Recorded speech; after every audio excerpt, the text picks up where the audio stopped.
Hello guys and welcome back into a new brand video. In today's tutorial, I'm going to show you how to connect AWeber to System.io. So make sure to watch the video to the end and follow these simple steps. So basically for this video, we are going to use this tool which is Zapier. Zapier is an automation tool or an integration tool. So it will allow you to start creating workflows using your accounts, and basically it will allow you to connect many tools or many apps with each other.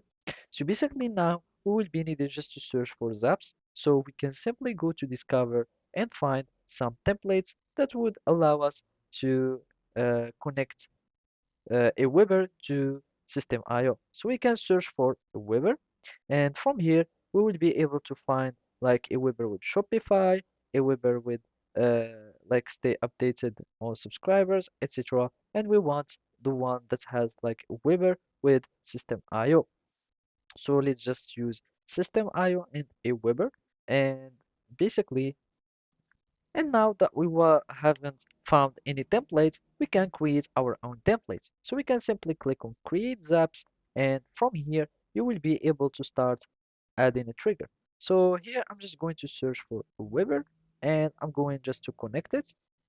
So basically here you will need just to connect your AWeber and select the event. So here apps, choose an event.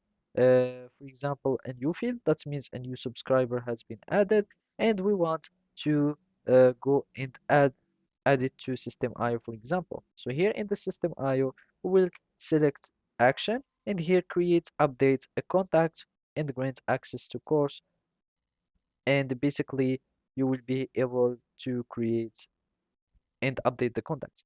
So now you will be needing just to connect System.io, and you will need just to add your information, and here you will need to connect your uh, AWeber, and then you will need just to connect your account and then click on publish, and whenever you will have, for example, a new subscriber, you will be able to add it and create it a new contact into System.io. Or for example, if you want, like, whenever you have a new something, either new list, you can add it again to System.io. So basically that's it. Thank you for watching and see you next time.